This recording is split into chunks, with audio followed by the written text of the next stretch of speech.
Welcome to Smoky Mountain Voices. I'm your hostess, Jen Torres. Sit back and relax and join me with our guest. Welcome to Smoky Mountain Voices. I have here with me John Hambel. I met him through my son, actually. They are business partners. They flip houses around here. And interesting thing about John, he hobnobbed with Congress. I guess that's one way to put it. He worked in D.C. He is a transplant, mind you. I guess a transplanted Yankee. A transplanted Yankee, yeah. So but I didn't bring any of those values with me. He did it the right way. He worked his way down and finally found himself here. And so we were kind of going over a few things here. You grew up in New York. Yes, I did. Okay. And then you made your way to Virginia. Just outside of Washington, D.C. Okay. And tell me a little bit about how long you worked there, who you worked for, kind of what that entailed. I actually started working for a congressman when I was 15. Okay. He represented my district in New York, and I used to ride my bicycle to his campaign headquarters. And I went from that to volunteering in his campaigning to being an intern in his district office, an intern in his Washington, D.C. office. And I then came back after graduating from college. I ran his district office. I was his campaign manager, and I worked for him 36 years on and off until he passed away. I even wrote his book. Wow. Helped him write it. And so I knew I wanted to be in Washington, and when the opportunity came after I graduated from law school, I went to DC as his counsel, and I worked for the Energy and Commerce Committee. And that was my real start working on Capitol Hill. Before I had worked for a congressman in his district office. I have both. Kind of local and then federal. Yes. Wow, okay. And you've worked for two former presidents? My first real boss was Ronald Reagan. Okay. My last was George W. Bush. Mm-hmm. And in between, I worked for several members of Congress, but for 7 years, I was the chief of staff for the number 3 House Republican. And so he was in the House leadership, so I got to do a lot of cool things there. All right. Usually stop things. That was... Yeah.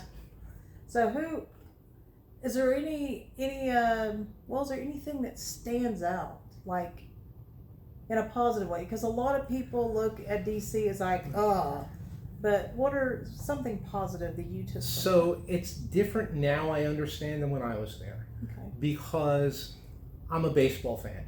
Grew up in New York, so I'm a New York Yankees fan. Mm-hmm. If you know anything about the Yankees, they and the Red Sox, mortal enemies.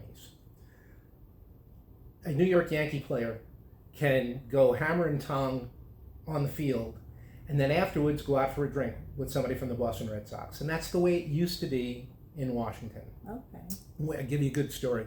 When my boss was elected to his position as number 3 in the House leadership, the very first person I called was the chief of staff for the Democratic caucus head, because we had to work together. And it ended up, he was from Long Island like I was, even though he was a Democrat, I was a Republican. And we became really good friends. And it worked because if there was a problem, he'd call up and I'd say, what did one of my guys do now? And he'd tell me. Or if one of his guys messed up, I could do the exact same thing with him. My understanding is it's not that way anymore. It's much more partisan. It's much more, you kill him on the field, you kill him off the field. Wow. So the thing that it comes to mind is most members of Congress are normal people. Normal people who think like we do, who go to church like we do. They're just nice people. And you may disagree with them politically, mm-hmm. but they're nice people. When you get out into local places where they don't have any exposure to it, they think of them as the enemy. It's us versus them. Okay. All right. So what brought you from DC? I don't know, because I'm not real big into politics. I'm just now starting out with the local stuff. Well, So, I made the decision. My last political job, I was the assistant administrator for the Federal Aviation Administration. I was with the Bush administration. When he left, I had to leave. And at the time, I have 3 children, and they're all grown now. But at the time, my oldest was just beginning high school, and my youngest was in grade school. And I wanted to spend as much time with my kids before they graduated high school as I could. So I stepped back from the type A personality job where I was working 16-hour days, and I pretty much semi-retired because I had saved up enough, and I spent enough time with my kids to really get to know them, each one of them as they went through high school. I'd pick them up from school, we'd go out for coffee, we'd go out to a bookstore. We came down here on vacation, and we were coming here for a good 10 years because we love the area, we love the people. And I had always said that I wanted to live down here, and my wife always said, I'm never going to live in a cabin in the woods. She thought when I had mentioned going to a cabin in the woods, it meant someplace cold like Vermont. Well, one time right before we were going to come here on vacation, I took my wife on a date. It was a date night. It's the last one she'll ever go on because she uttered those famous words while we're having our dinner. She says, when we're down in Tennessee, let's look for property. Well, within 4 months, we had moved here, and we have never turned back. We always liked the area. It's gorgeous, but we like the people. We like the values of the people here. We like the fact that when you go out to a restaurant, you see people praying. It's just a different mentality here than what we were up in Virginia, and quite frankly, Virginia's changed a lot since we've left. So, but yeah, we're transplanted Yankees. We didn't come with those values. Yeah. We share the values people here. We don't want to change things. We want to keep it just the way it is. Right. That's the kind of people we want here. Yeah, that's what I say. I don't want these people going down here. Yeah. So now that you're here, now you were semi-retired before. Correct. Now I'm fully retired. Fully retired, but you Except still, I dabble. Yeah. So I have the business with Samuel where we renovate neglected properties and try to. Really, the aim is there's a need for affordable housing in Sevier County, and really nobody's meeting those needs. They're building tons of cabins. Right. We're oversaturated with cabins, which is great, but the average person who's working in Pigeon Forge or Sevierville, they can't afford to pay $1,500, $2,000 a month rent for a tiny apartment. Yeah. And there's not that many places that are available. So what we've done is we've taken these older houses and renovated them, got them into shape, and we're not selling it for rental, we're selling it for people who live here. Right. There's a huge need for it. And the other thing that I've done, one of the things that thought I had been called but wasn't quite certain, and I resisted it for a long time, but I became an ordained pastor. Okay. And so we have a church in Gatlinburg, and we meet at the Brookside Lodge at 11 o'clock on Sunday. So if anybody's in the area, Do you have a please. link? Do you have a website or anything? We actually don't. We did during COVID. We ended up, a lot of our congregation got sick, moved, passed away.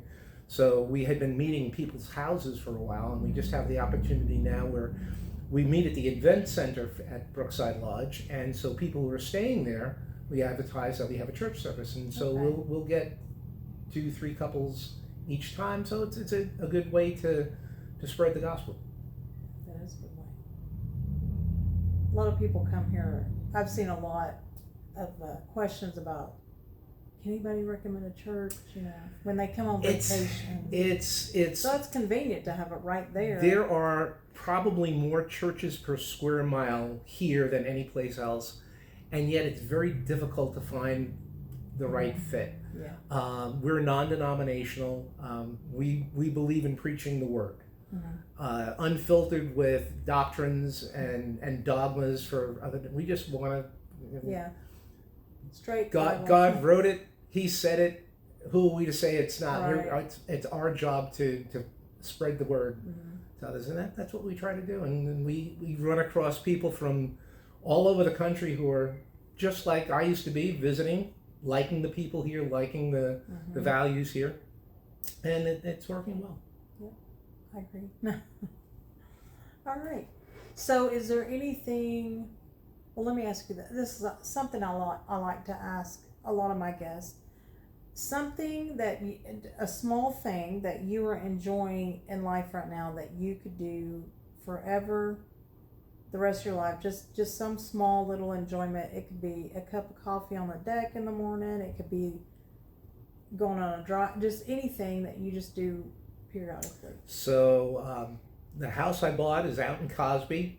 We have 17 acres, and we're in a holler back from a mile from the main road. And just about every day, I take a walk from my house down to the road as I pass the bears, as I pass the wild turkeys and the wild boars. And I have a funny story. I love mountains. I've always loved mountains. My mom always loved mountains. And I grew up on Long Island, which is as flat as a pancake. And we moved here in November. We had looked at the place, I think, in July. So all the leaves are on the trees. We get here on November 30th. I wake up on December 1st. I go down to my brand new dining room, and I'm sitting at the dining room table, and I look out, and there is this mountain. I didn't know it was there. It's 6,200 feet tall. Wow. And so I have this grand view for several months of the year when there's no leaves on the tree. But when I take my walk and I'm going down the road, I just look up at the mountains and I look at God's wonder every place. And I'm like, man, I am the luckiest guy here. So that's what I like to do. I like to take my walks and get startled by the bears, and haven't been attacked yet, which is good. That is good. The other thing I do is cross stitch. Counting cross stitch. Yes. My wife and I just welcomed the birth of our first grandchild, and I'm in the midst of making his Christmas stocking. Oh, I've already finished his birth announcement, so he was 1 month old 2 days ago. Wow, it's crazy. I can't believe I'm in the grandparent stage of life. Well, and I'm obviously a lot older, and I know people who are my age and their great grandparents. They didn't do that in New York. At least not that we knew of. Yeah. All right. Well, I thank you for this time that you answer my questions and talk to my audience about this. Oh, it's been a pleasure. Thank you, and I will see you next time. Thanks for tuning in. So long.